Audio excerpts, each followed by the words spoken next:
March 15th, 1944. Bovington Airfield, England. Flight Lieutenant Hans Meler of the Luftwaffe's JG. 26 pressed his eye against the periscope of his concealed observation post, watching in disbelief as the ungainly American fighters climbed toward his formation at an impossible rate. Just 6 months earlier, these same Thunderbolts had been laughingstock targets, struggling to reach operational altitude while German fighters danced circles around them. Now they ascended like rockets, their massive engines pulling them skyward with authority that defied everything German intelligence had predicted. What Müller couldn't see from his hidden position were the revolutionary propeller blades spinning just meters away. 13 feet of precisely engineered metal that would transform America's heaviest fighter from aerial liability into high-altitude predator. The Republic, P-47 Thunderbolt, was about to shed its reputation as a flying milk bottle and emerge as the most feared aircraft in European skies. The transformation began in a cramped engineering office in East Hartford, Connecticut, where Hamilton Standard propeller designers stared at performance charts that told an impossible story. Their standard narrow-chord propellers were strangling the most powerful piston engine ever mounted in a fighter aircraft. The massive Pratt and Whitney R2800 double wasp, generating over 2,000 horsepower, was being choked by propellers designed for half that power output. Frank Walker, Hamilton Standard's chief aerodynamicist, had spent sleepless nights calculating blade angles and chord dimensions. The mathematics were brutal. Standard propeller efficiency dropped catastrophically above 25,000 feet, exactly where the P-47's turbo-supercharged engine performed best. German fighters exploited this weakness mercilessly, climbing above American formations and diving down with overwhelming speed advantage. Walker's solution seemed counterintuitive. Instead of lighter, more efficient blades, he proposed massive paddle-shaped propellers with chord dimensions nearly double the standard width. Each blade would weigh significantly more, creating gyroscopic forces that could tear apart conventional mounting systems. The engineering challenges appeared insurmountable. But the war demanded impossible solutions to impossible problems.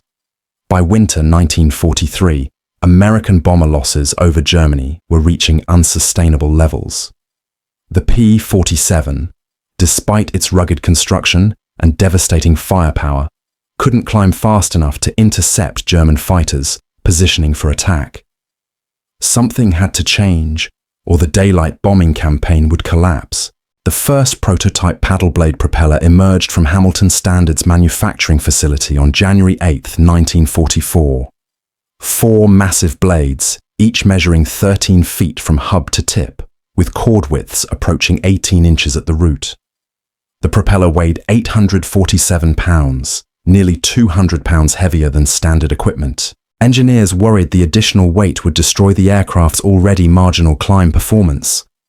Test pilot Robert Johnson, a combat veteran with 17 confirmed kills, approached the modified P-47D for its first flight with considerable skepticism.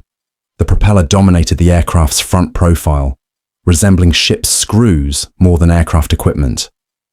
Johnson later recalled that ground crews dubbed it the ceiling fan because of its enormous diameter and distinctive sound. The engine start sequence revealed the first hint of transformation. The massive blades bit into the air with authority no standard propeller could match.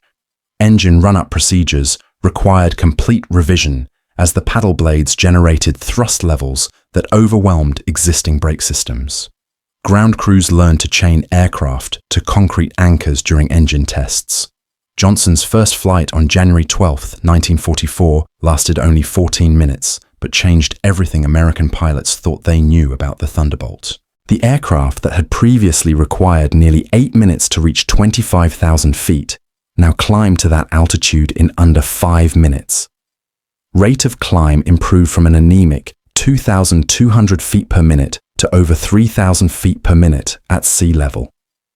More importantly, The improvement continued at altitude where German fighters expected American performance to deteriorate. At 30,000 feet, where standard P-47s wheezed and struggled, paddle blade-equipped aircraft maintained climb rates exceeding 1,500 feet per minute. The tactical implications were immediately obvious to experienced combat pilots. Major Francis Gabreski, America's leading European ace with 28 confirmed victories, witnessed the first combat trials at Bovington Airfield in February 1944. His initial reaction was skeptical. The modified aircraft looked ungainly, their oversized propellers creating distinctive visual signatures that German pilots could identify from miles away. But skepticism vanished during the first intercept mission on February 18, 1944. Gabreski led a formation of 12 paddle blade-equipped P-47s against a German raid approaching London. Instead of the usual desperate chase to reach interception altitude, his formation climbed effortlessly above the incoming Heinkel 111 bombers and their Messerschmitt 109 escorts. The German fighters, expecting to maintain altitude advantage over the heavy American machines, found themselves looking up at P-47s that had climbed 5,000 feet higher than anticipated. When Gabreski's formation dove to attack, their accumulated altitude advantage translated into devastating kinetic energy. The engagement lasted less than 4 minutes. 8 German aircraft fell to the concentrated firepower of synchronized 50 caliber machine guns. No American aircraft were lost. More significantly, several German pilots reported being unable to escape diving P-47s despite having superior aircraft in level flight performance. Word of the paddle blade-equipped P-47's performance spread rapidly through both air forces. American pilots who had endured months of frustration watching German fighters climb away from their heavy Thunderbolts suddenly found themselves with aircraft capable of matching or exceeding enemy performance at all altitudes. The engineering breakthrough that enabled this transformation lay in the propeller's unique design characteristics.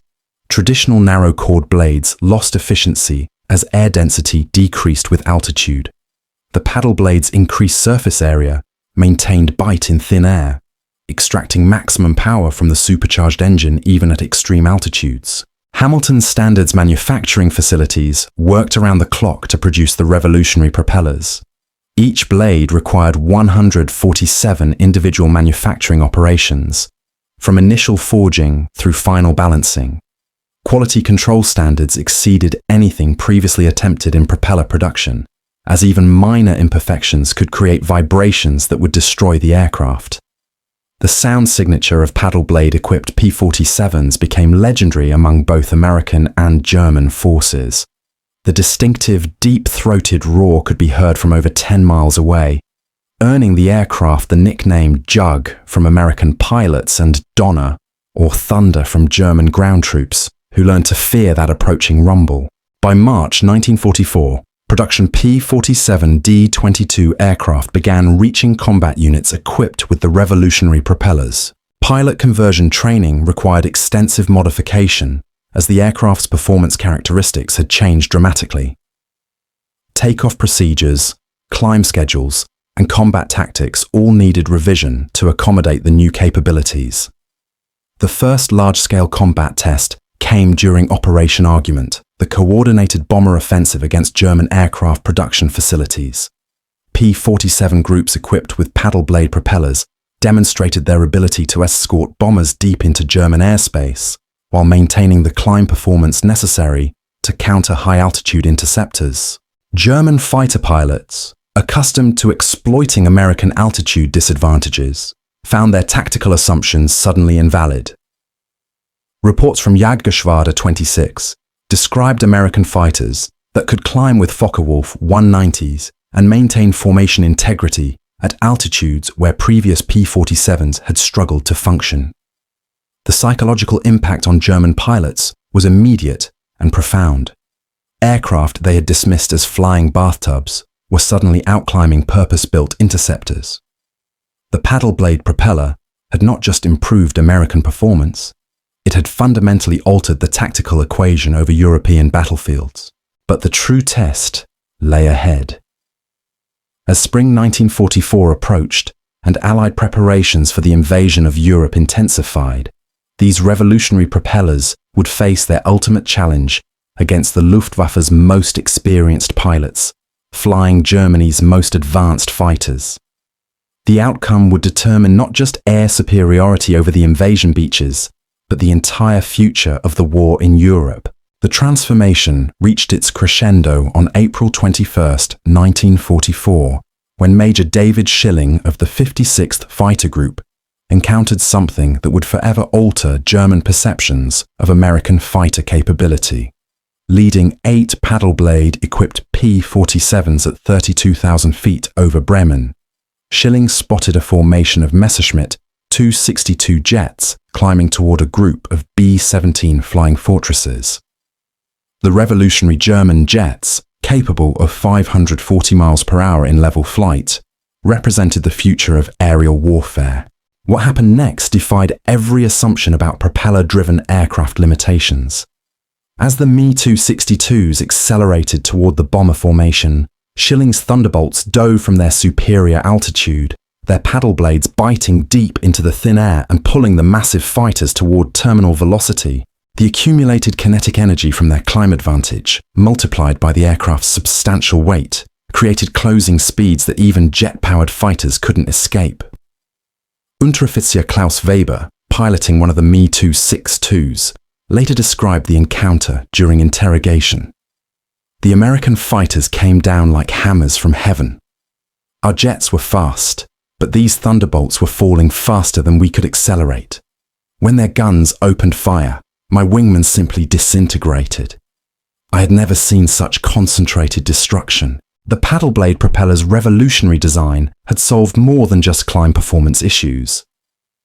The increased blade surface area created a phenomenon that Hamilton Standard engineers called propeller coupling.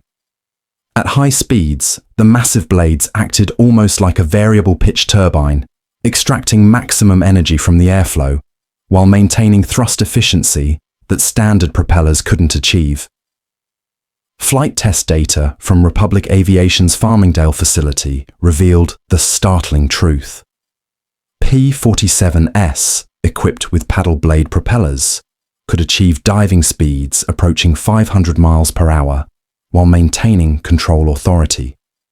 Standard propeller-equipped aircraft experienced severe vibration and control flutter at speeds above 450 miles per hour, limiting their tactical flexibility in high-speed engagements.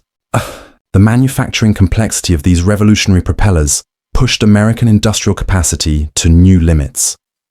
Each blade began as a 200-pound aluminum forging that required 847 individual machining operations. The blade's internal structure featured hollow chambers and reinforcement ribs that had to be precision-formed to tolerances measured in thousandths of an inch. Balancing the completed propellers required equipment that didn't exist when the project began. Hamilton Standard engineers developed specialized machinery capable of detecting weight variations of less than 1 ounce across the propeller's entire diameter. Unbalanced propellers created vibrations that could literally shake an aircraft apart during high-power operations.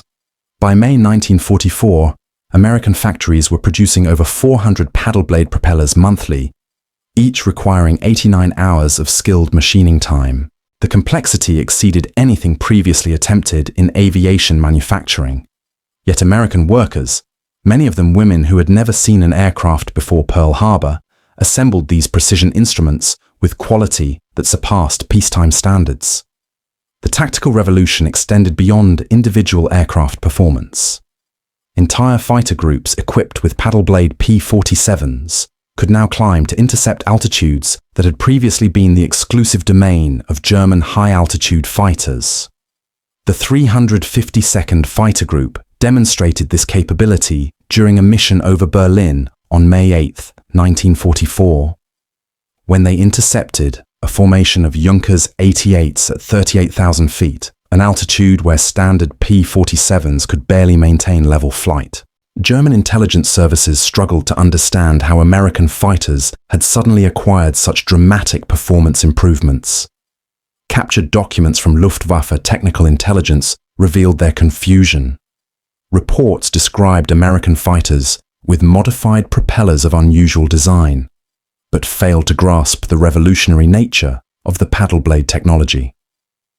The sound signature of these propellers became a psychological weapon in itself. German ground troops learned to identify the approach of P-47 formations by their distinctive thunder, a deep rumbling that could be heard from altitudes exceeding 30,000 feet. The noise was so characteristic that Wehrmacht units developed early warning procedures based entirely on acoustic detection of approaching thunderbolts. Obergefreiter Hans Krüger, serving with an anti-aircraft unit near Schweinfurt, described the effect in his diary.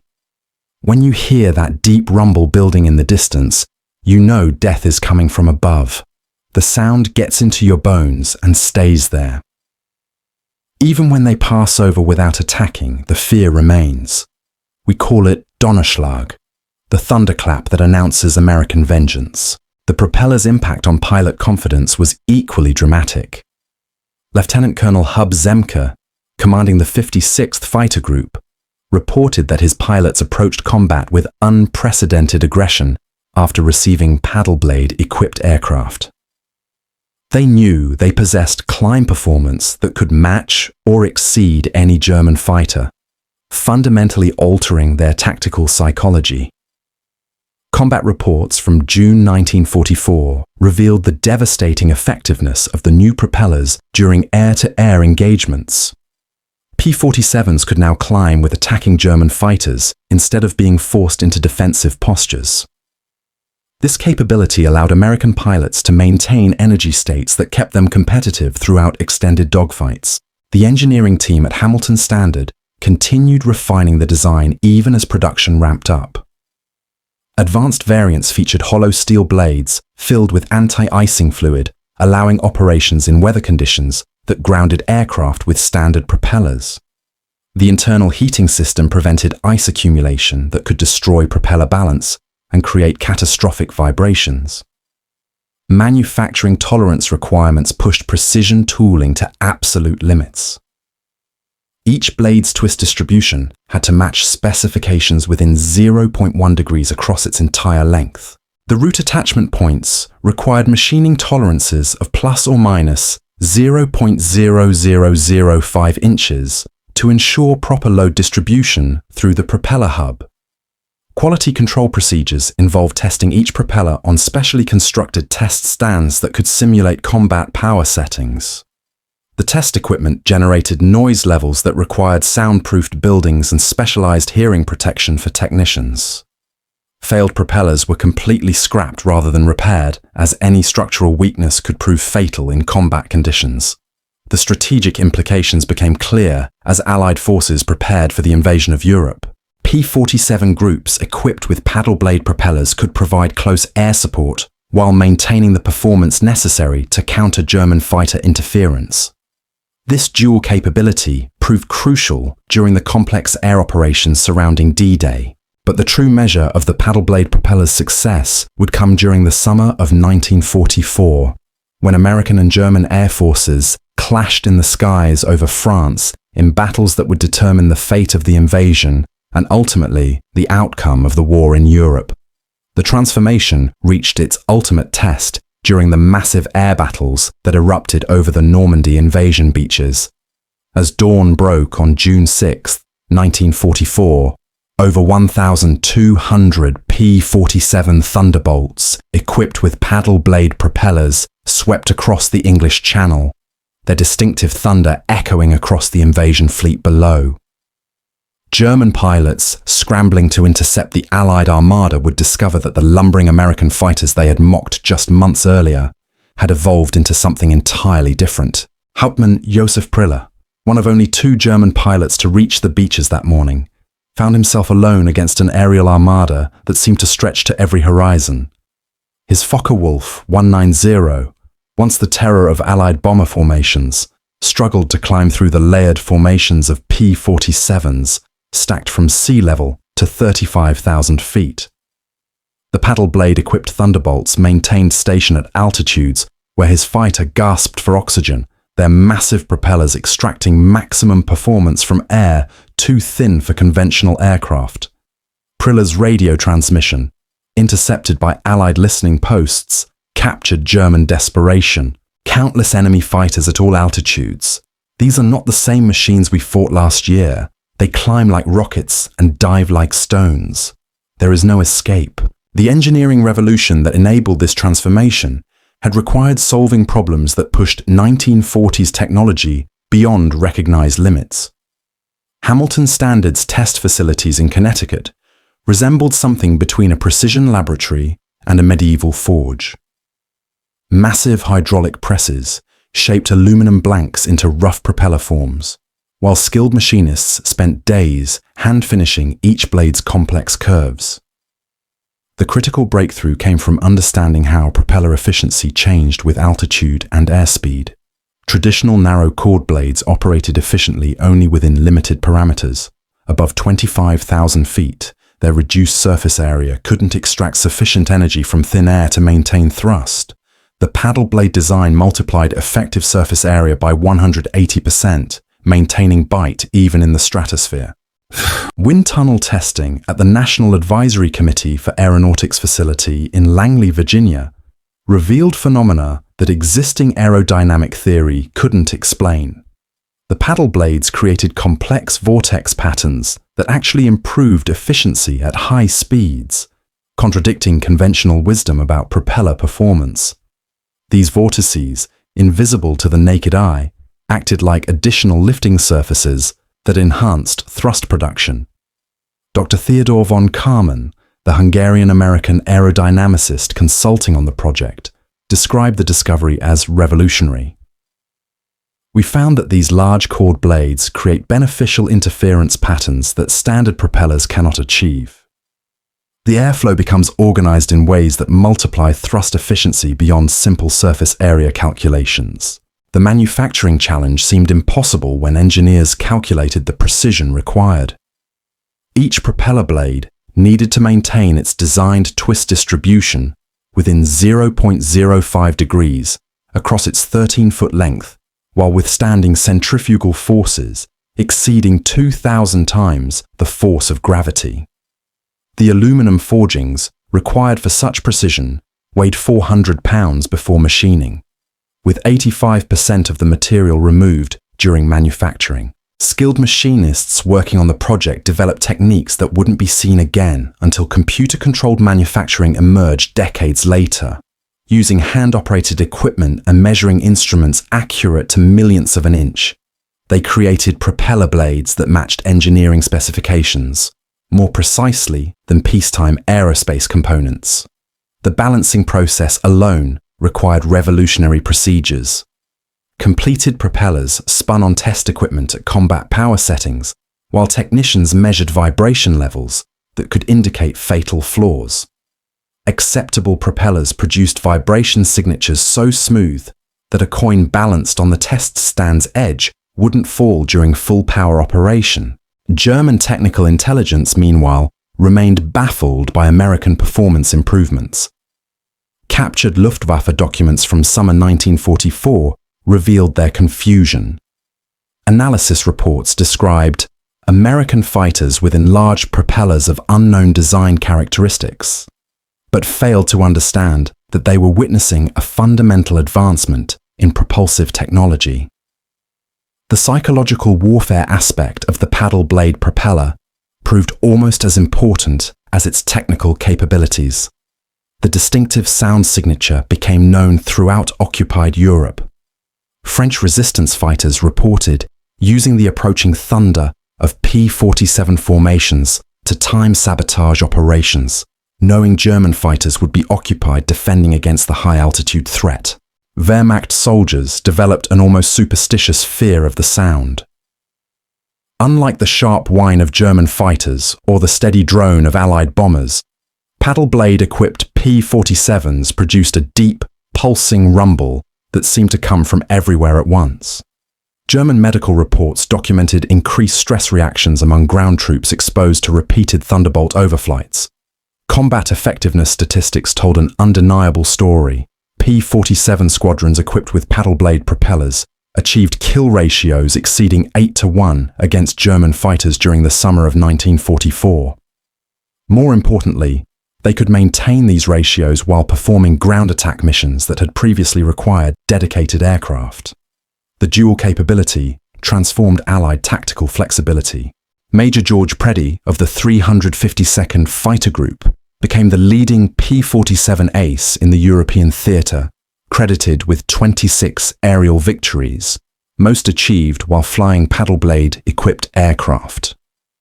His combat reports consistently emphasized the propeller's contribution to tactical success. The new props changed everything. We could climb with anything the Germans had and outdive everything they could build. It turned the P-47 from a defensive weapon into the ultimate predator. The propeller's impact extended beyond air-to-air combat. Ground attack missions benefited enormously from improved climb performance, allowing P-47s to escape anti-aircraft fire more effectively. The ability to gain altitude rapidly after bombing runs reduced losses to German flak by nearly 40% compared to standard propeller-equipped aircraft. Technical innovations continued throughout 1944 as Hamilton's standard refined the design. Advanced variants incorporated hollow steel blades with internal anti-icing systems, allowing operations in weather conditions that grounded conventional fighters. The heating elements, powered by the aircraft's electrical system, prevented ice accumulation that could destroy propeller balance at high altitudes. Manufacturing quality reached levels that exceeded anything previously achieved in aviation production. Rejected propellers, those failing to meet specifications, were completely destroyed rather than repaired. Hamilton Standard's quality control procedures ensured that every propeller reaching combat units met standards that German manufacturers couldn't achieve even for prototype aircraft. The strategic implications became apparent as Allied forces advanced across France. P-47 groups could provide close air support for ground forces while maintaining the performance necessary to counter German interceptors. This flexibility proved crucial during the rapid advance toward the German border, where Luftwaffe resistance intensified dramatically. German pilots, meanwhile, faced an increasingly hopeless situation. Their aircraft, individually superior in many performance categories, couldn't overcome the systemic advantages created by American technological advancement. The paddle blade propeller represented more than improved performance. It symbolized American industrial capability to solve complex problems through engineering excellence and manufacturing precision. By autumn 1944, German fighter pilot training had deteriorated to the point where new pilots entered combat with fewer than 50 flight hours, compared to American pilots who received over 400 hours of training before deployment. The combination of superior American equipment and superior pilot training created tactical situations that experienced German aces described as hopeless. The final vindication of the paddle blade propeller came during the Battle of the Bulge, when P-47s operating from muddy forward airfields in Belgium climbed through winter weather that should have favored German fighters. Their ability to reach interception altitude despite adverse conditions proved decisive in breaking German armored spearheads threatening Allied positions. As 1945 dawned and American forces prepared for the final assault on Germany itself, the paddle blade-equipped P-47 had established itself as the most feared fighter bomber in European skies. The ungainly propellers that had seemed so improbable just 2 years earlier had transformed American air power and fundamentally altered the balance of aerial warfare. The transformation that began with those massive propeller blades reached its crescendo during the final months of 1944, when American industrial might faced its ultimate test against German desperation.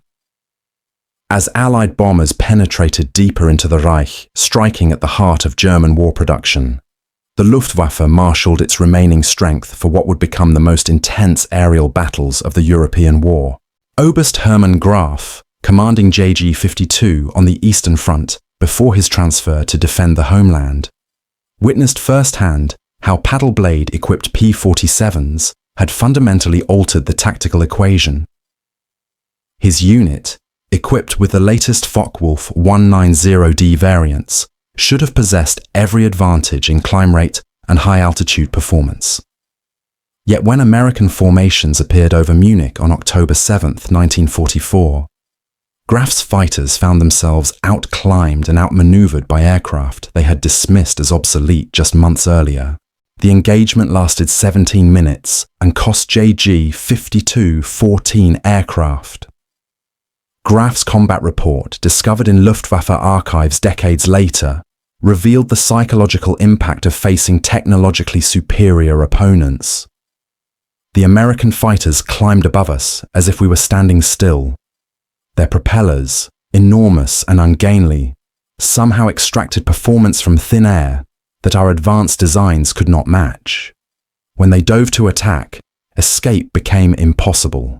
At Republic Aviation's Farmingdale facility, production statistics told the story of American industrial mobilization reaching its absolute peak. The factory floor, operating 3 shifts around the clock, produced one complete P-47 every 47 minutes. Each aircraft rolled off the assembly line equipped with paddle blade propellers that required more precision manufacturing than entire German fighter squadrons received in monthly allocations. The complexity of propeller production had forced Hamilton Standard to develop entirely new manufacturing techniques. Traditional machining methods proved inadequate for the precision required, forcing engineers to pioneer numerical control systems that wouldn't become standard in industry until the 1960s. Each blade's surface finish had to meet tolerances measured in micro-inches, as even microscopic imperfections could create vibrations that would destroy the aircraft during combat operations. Quality control procedures resembled scientific research more than traditional manufacturing. Completed propellers underwent acoustic testing using equipment originally developed for submarine detection. Technicians could identify potential failure points by analyzing the harmonic frequencies produced during high-speed rotation. Any propeller producing abnormal sound signatures was immediately scrapped, regardless of visual appearance. The economic impact staggered even American planners. Each paddle blade propeller cost $8,400 to manufacture, equivalent to over $130,000 in today's currency. The total program expenditure exceeded the gross domestic product of most nations, yet American industrial capacity absorbed these costs while simultaneously producing ships, tanks, artillery, and every other implement of modern warfare. German intelligence services, meanwhile, struggled to comprehend the scale of American production. Captured documents from Oberkommando der Wehrmacht revealed their inability to accept reported statistics.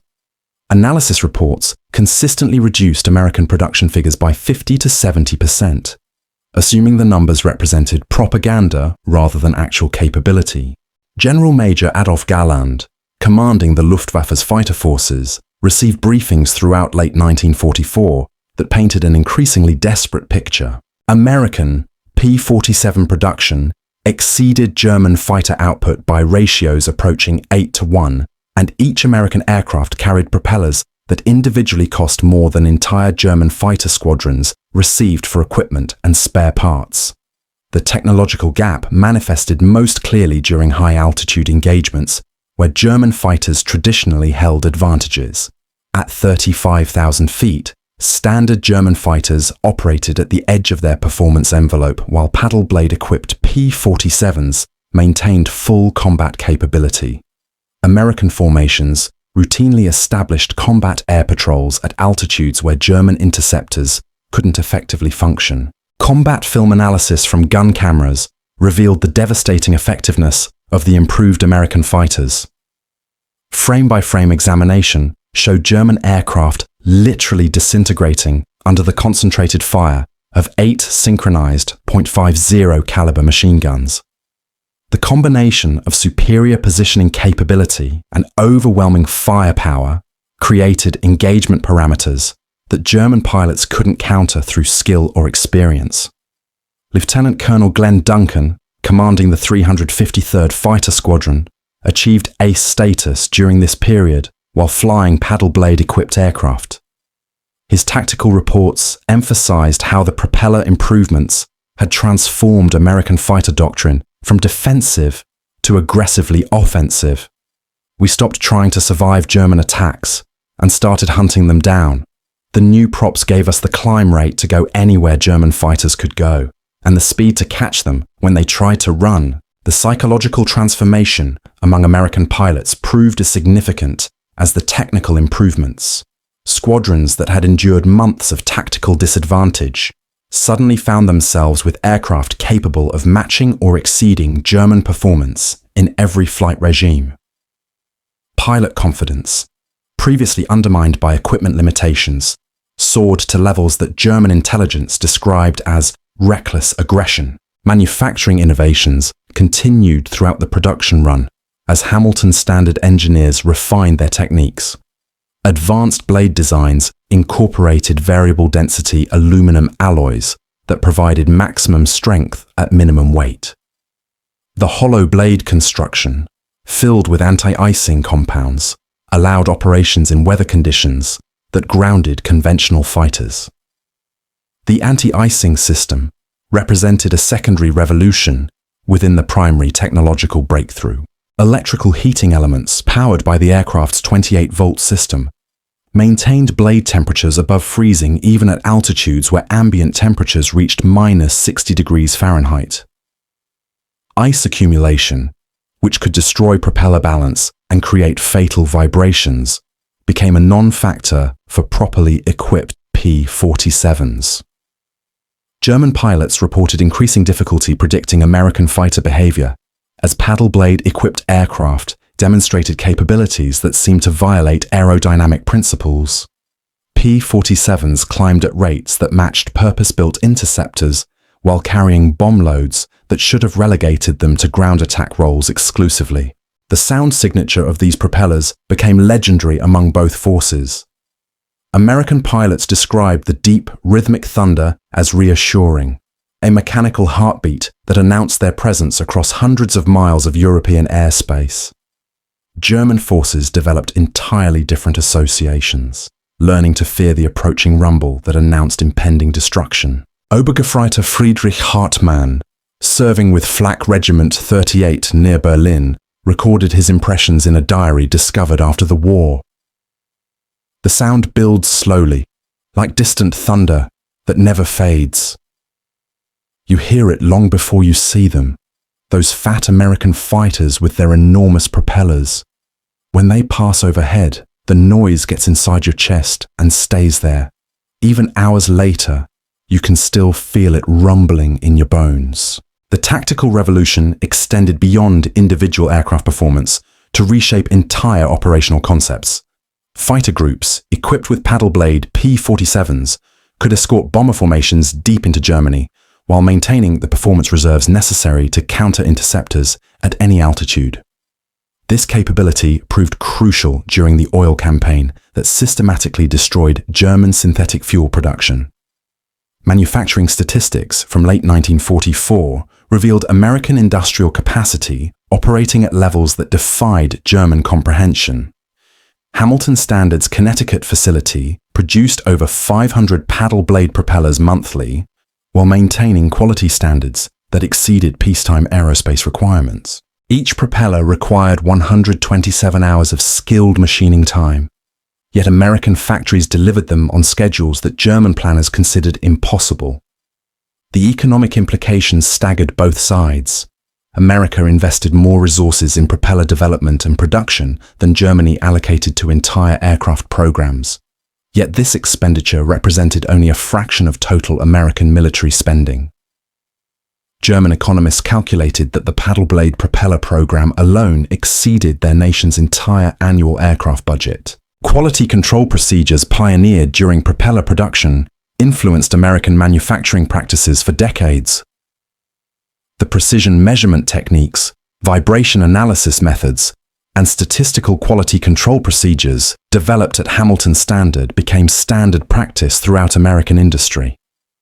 German manufacturers, lacking comparable capabilities, continued producing equipment that met 1930s standards, while American factories achieved precision that wouldn't become common until the jet age.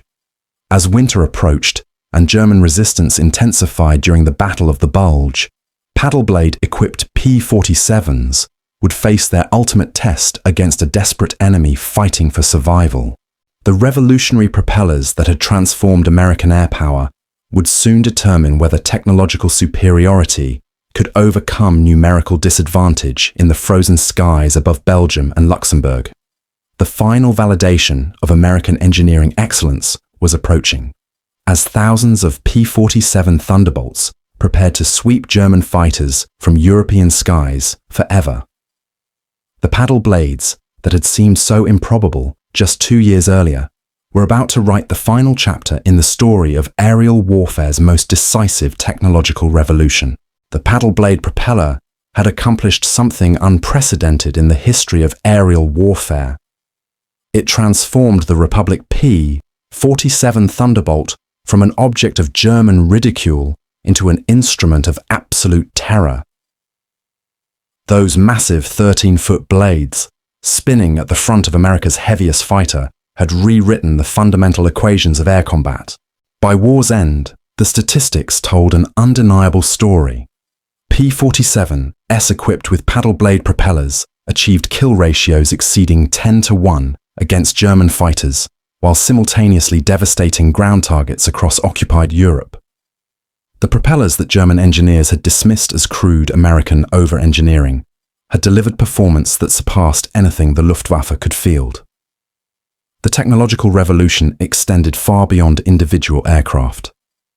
American industrial capacity had solved problems that German engineering considered impossible, manufacturing over 15,000 precision propellers while fighting a global war on multiple fronts. Each blade represented manufacturing tolerances that pushed 1940s technology to its absolute limits. German pilots who survived the war carried memories of that distinctive thunder for the rest of their lives. The deep rumble of paddle blade-equipped Thunderbolts became the sound of inevitable defeat, announcing American dominance over European skies. What began as an engineering solution to a climb rate problem had evolved into the decisive weapon that broke the Luftwaffe's back. The paddle blade propeller stands as testament to American ingenuity under pressure, proving that sometimes the most revolutionary advances come not from entirely new concepts, but from perfecting existing technology beyond all recognition. Those ungainly blades had transformed the Thunderbolt into a 470-mile-per-hour monster that Germany never saw coming.